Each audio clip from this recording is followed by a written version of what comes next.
Olá a todos, bem-vindos ao Guia do Precatório, o podcast que traduz em linguagem simples e acessível o mundo complexo dos precatórios. Vamos tratar de temas que impactam diretamente na vida dos credores de precatórios, sejam eles servidores públicos da ativa, aposentados ou pensionistas. Eu sou Elvio Faleiros Nunes da Silva. E eu sou Tamires Camargo. Somos jornalistas da Estrada Comunicação, responsável por este Guia do Precatório.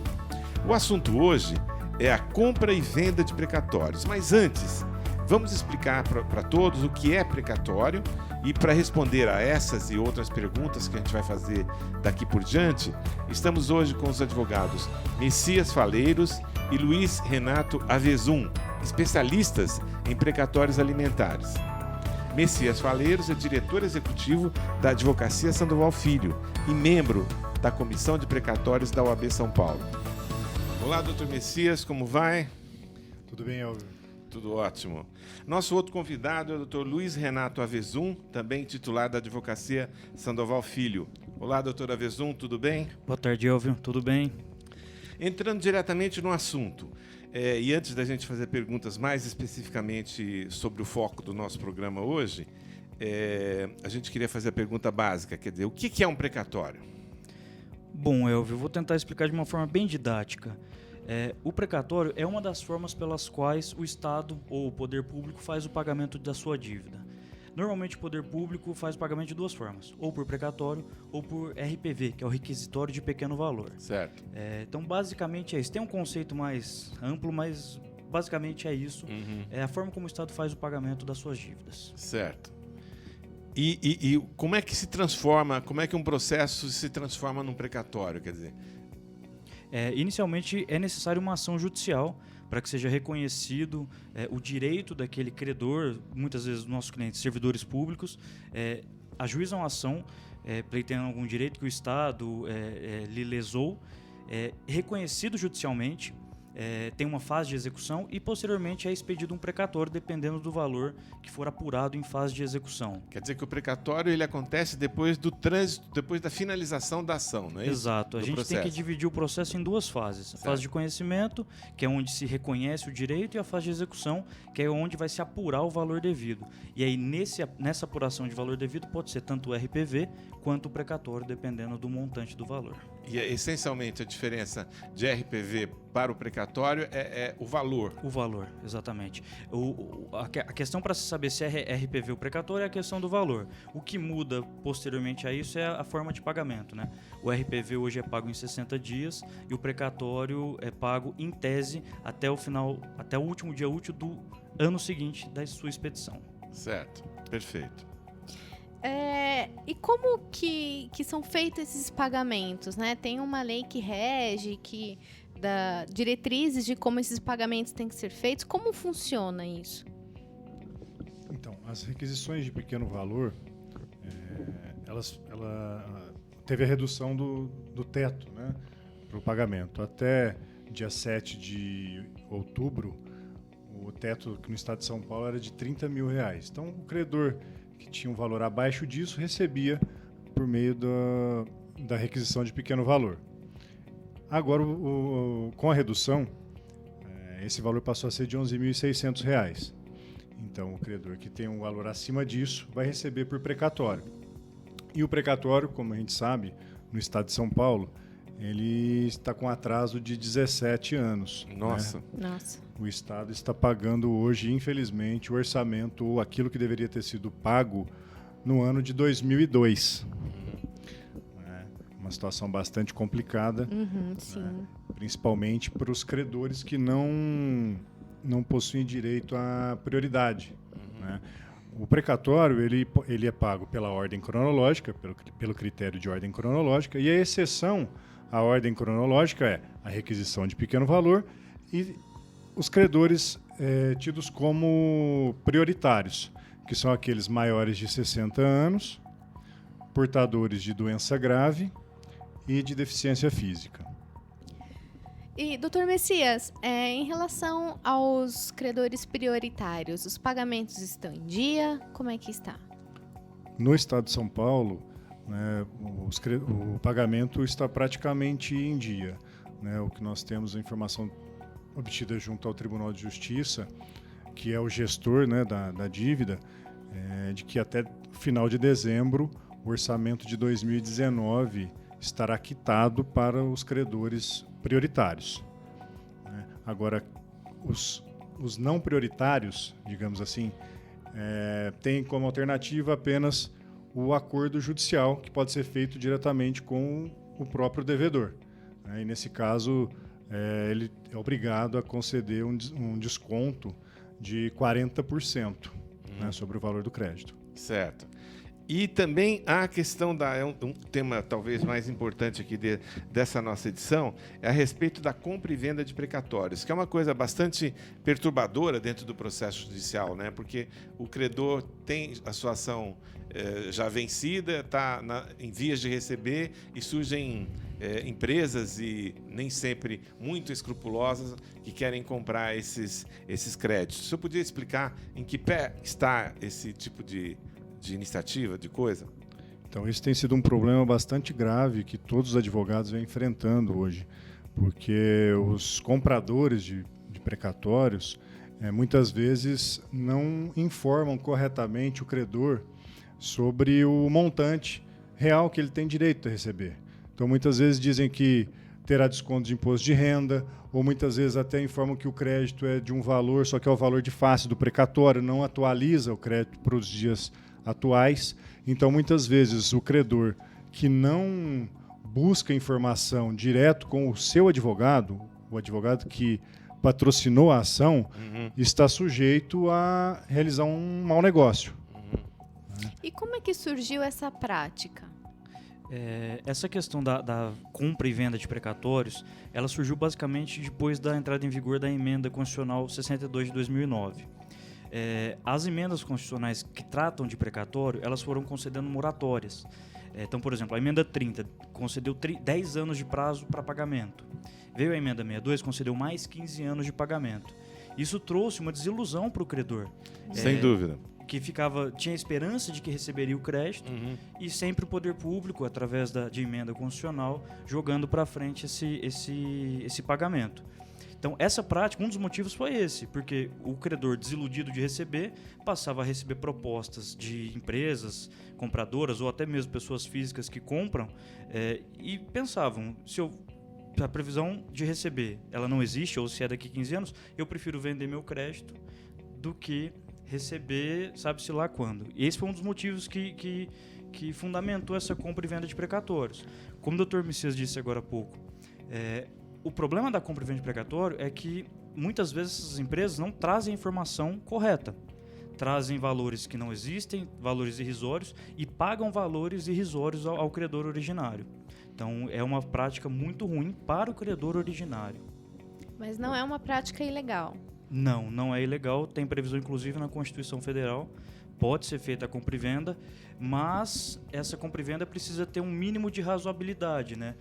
Porque senão a pessoa tem um crédito muito alto a receber, é iludido, não sabe ao certo o valor que tem para receber e acaba vendendo o precatório por 1, 2, 3% do que ele realmente teria direito. Ilegal não é, mas pode-se dizer que muitas vezes ele é imoral.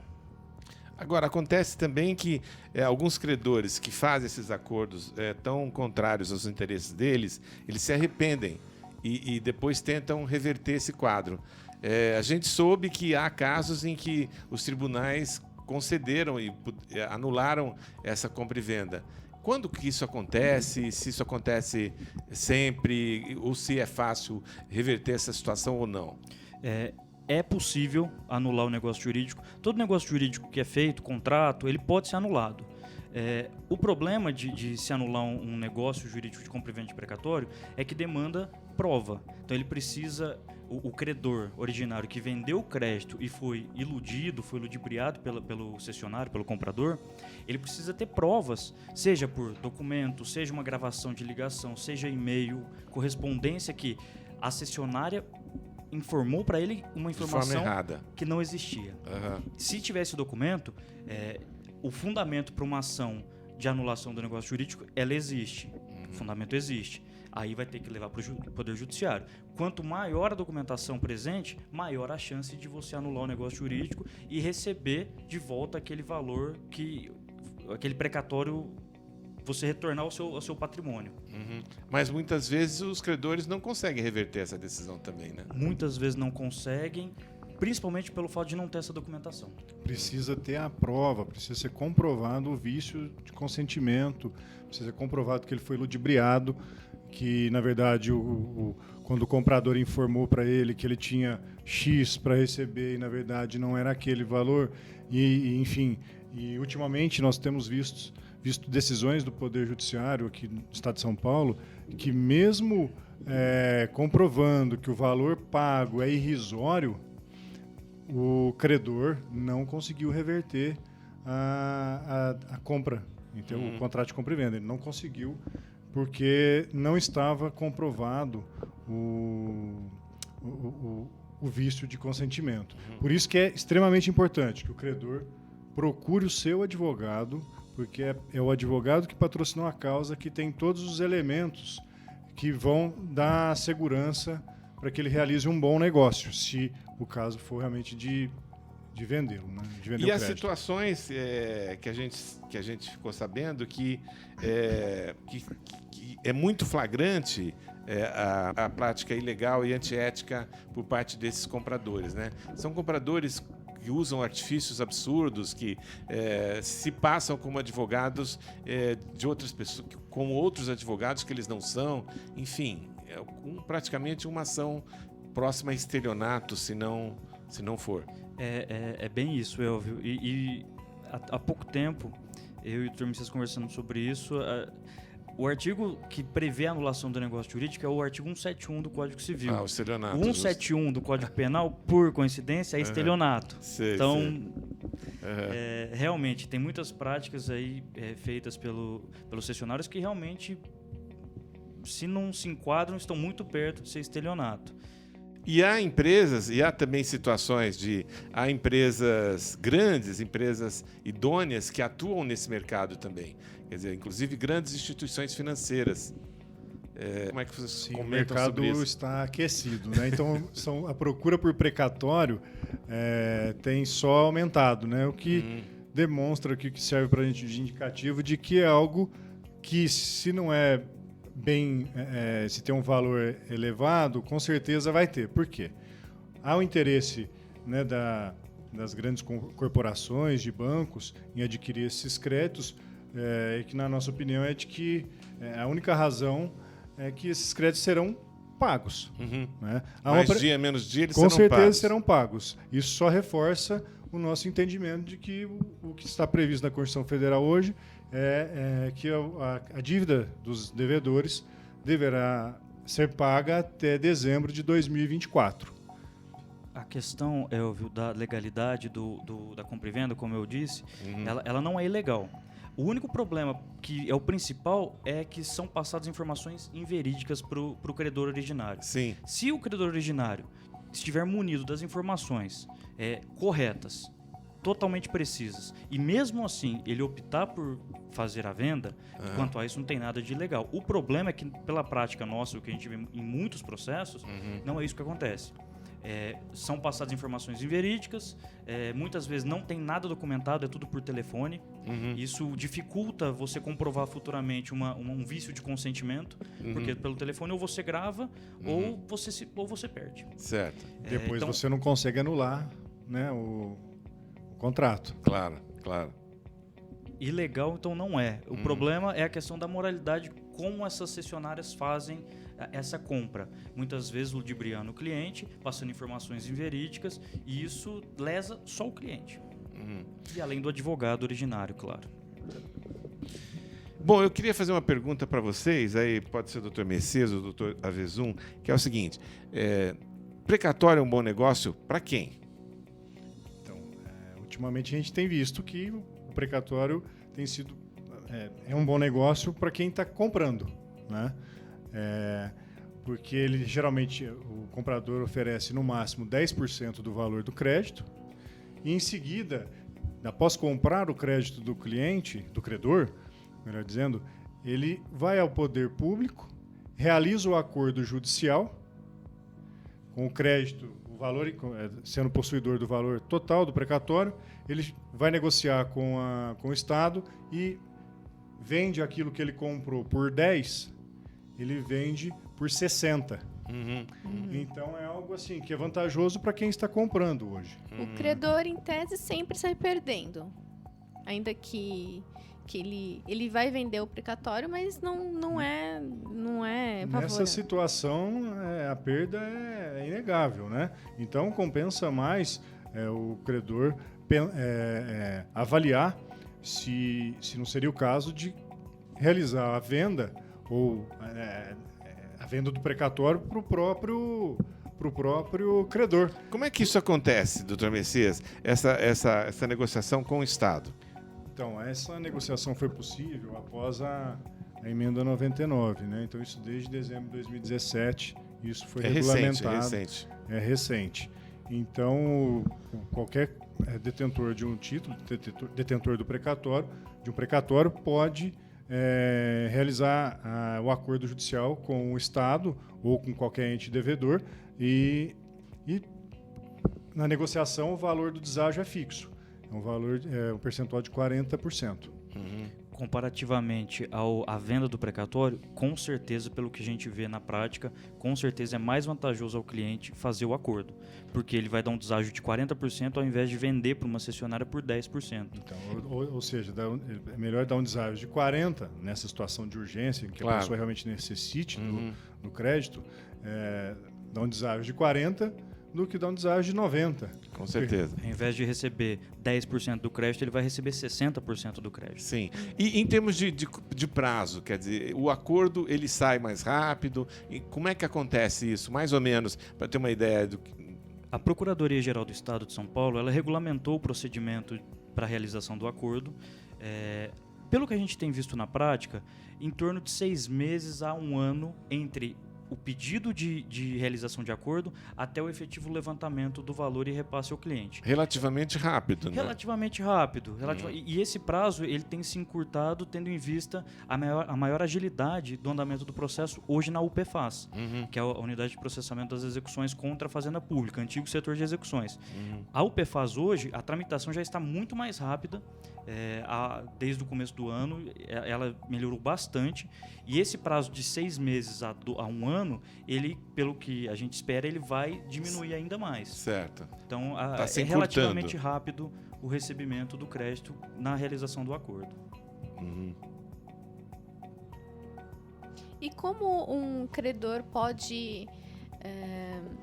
um credor que precisa receber logo o crédito, ele entra em contato com o seu advogado, o advogado sugere entrar em acordo com o Estado. O que ele tem que fazer? O advogado precisa entrar com esse pedido, né? Sim. O advogado que patrocina a ação quem deve fazer o pedido. Não é o credor. Judicial. O credor não pode chegar na PGE não e pedir. Não certo. pode. É por intermédio do advogado. Sempre o advogado acompanhado, entendi. A outra pergunta que eu queria fazer para vocês é o seguinte, quer dizer, existem diversos tipos de credores e a gente sabe que os prioritários são pessoas que têm mais de 60 anos ou são portadores de doenças graves ou têm algum tipo de deficiência. No entanto, algumas pessoas que têm 57, 58, 59 anos, muitas vezes são assediadas para fazer venda do precatório e elas estão, por outro lado, na iminência de receber os seus créditos. Como é que vocês orientam os seus clientes em situações assim? O nosso pensamento para com nossos clientes é de sempre deixar ele ciente de todo o cenário possível. É por isso que a gente sempre insiste, a gente envia correspondência, a gente envia e-mail, pedindo para o cliente, na dúvida, entre em contato conosco. Recebeu uma oferta de venda de precatório? Entre em contato conosco. Eu acho que é o nosso papel deixar o cliente ciente dos cenários possíveis para que ele possa optar entre um ou outro. A questão do cliente que tem ou já tem mais de 60 anos, ou está na iminência de completar 60 anos, seja portador de doença grave ou alguma deficiência, a gente com certeza vai orientar esse cliente para que não venda. Porque hoje, como o Dr. Messias falou agora há pouco, os precatórios prioritários estão bem em dia, o Estado de São Paulo já está pagando 2019, a previsão é de que quite 2019 ainda até o final do ano. Ou seja, está praticamente zerado o precatório para os prioritários. Os prioritários, sim. Então, a nossa não tem quase fila já. Quase não. Eles estão quase terminando a fila de 2019. Já passou da metade da fila de 19, pelas informações que obtivemos perante o Tribunal de Justiça, é que a quitação integral do prioritário de 2019 ocorreria ainda até dezembro de 2019. Então, certo. Isso é uma questão muito importante, porque o ano que vem, 2020, em tese, o Estado de São Paulo já vai entrar pagando os prioritários de 2020. Então, aquela pessoa que está na iminência de completar 60 anos, ou tem a doença grave ou deficiência, a nossa orientação é para que, se possível, se ela conseguir segurar mais um pouco, perfeito, aguarde para receber de forma integral o seu crédito. Então, além disso, também acho que é válido a gente complementar que a emenda 99, além de trazer a previsão do acordo judicial, né, com deságio de 40%, também trouxe alternativas para o poder público, no sentido de fazer com que a dívida seja quitada o mais rápido possível. Por exemplo, foi aberta a possibilidade dos entes devedores terem acesso a uma parte dos depósitos judiciais públicos, né, e privados até. Então, hoje, para você ter uma ideia, existem recursos da ordem de 7 bilhões de reais que estão à disposição do governo do Estado. E essa quantia, nós estamos aí aguardando que ela seja aplicada no pagamento desses precatórios. Em ordem cronológica, especialmente. Aí, exatamente. Então, assim, a prioridade está praticamente em ordem e a ordem cronológica vai ser retomada, a gente acredita que a partir do ano que vem, com uma certa força. Então, só para você ter uma ideia, hoje a dívida do Estado é em torno de 23 bilhões de reais. Com 7 bilhões, aí o Estado estaria quitando praticamente 1/3 da sua dívida. É um valor muito expressivo e uma redução sensível da dívida, né? Exatamente. É muito expressivo e a perspectiva para o ano que vem é ainda melhor do que esse ano de 2019. E o Estado não precisa colocar a mão no seu rico dinheirinho, né? Não precisa. Então, o dinheiro está à disposição do governador do Estado e que pode fazer uso aí a qualquer momento desses recursos. Ele precisa ter vontade para executar isso, né? Precisa ter vontade, ter sensibilidade, e a gente aposta que isso vai ser, para o próximo ano, vai ser retomado, vai ser pensado com carinho aí pelo governo do Estado. Muito bom. Terminamos aqui o primeiro episódio do podcast Guia do Precatório. Se você gostou, compartilhe com amigos e colegas. Se quiser participar, é só enviar a sua dúvida para o e-mail perguntas@guiadoprecatório.com.br. Muito obrigado e até o próximo episódio. Muito obrigado, Dr. Messias. Obrigado, Elvio. Obrigado, Tamires. Muito obrigado, Avezum. Obrigado. Obrigada a todos vocês pela escuta e até a próxima. Obrigado, Tamires. Obrigado, Alicia Fim, que é a nossa coordenadora técnica de som. E até o próximo programa.